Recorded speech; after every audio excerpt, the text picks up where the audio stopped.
નમસ્કાર દર્શક મિત્રો, SS2 ન્યૂઝને સબસ્ક્રાઇબ કરો અને અમને ફેસબુક અને ઇન્સ્ટાગ્રામ પર ફોલો કરો. જોડાઓ.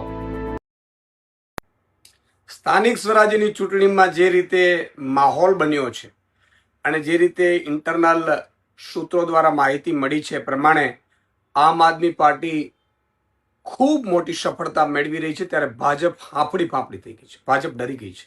દરેક કાર્યકર્તાઓને ઉપર FIR કરવાની અને જેલમાં નાખવાનું આ ષડયંત્ર કર્યું છે.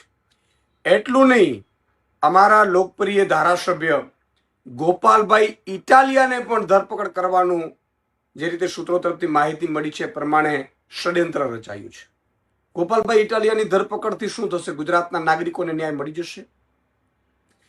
ગોપાલભાઈ ઇટાલિયાની ધરપકડ કરવાનું જે ષડયંત્ર કર્યું છે ભાજપે, તમને ખબર છે ગોપાલભાઈની કેટલી લોકપ્રિયતા છે?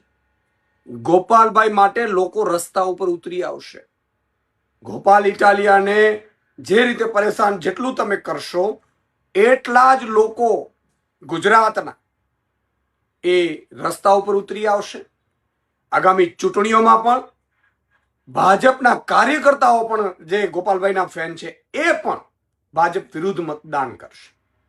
ગોપાલભાઈ ઇટાલિયાની ધરપકડના જે ચક્રો ગતિમાન થયા છે, સ્પષ્ટપણે કહેવા માંગુ છું ગુજરાતની જનતાને, મિત્રો, આ લોકો અત્યાચાર કરશે, અમને જેલમાં નાખશે, જેલમાં લાઠીઓ વરસાવશે, દંડાઓ મારશે, પરંતુ અમે તમારા માટે લડીએ છીએ એટલા માટે આ બધા ખેલ કરે છે.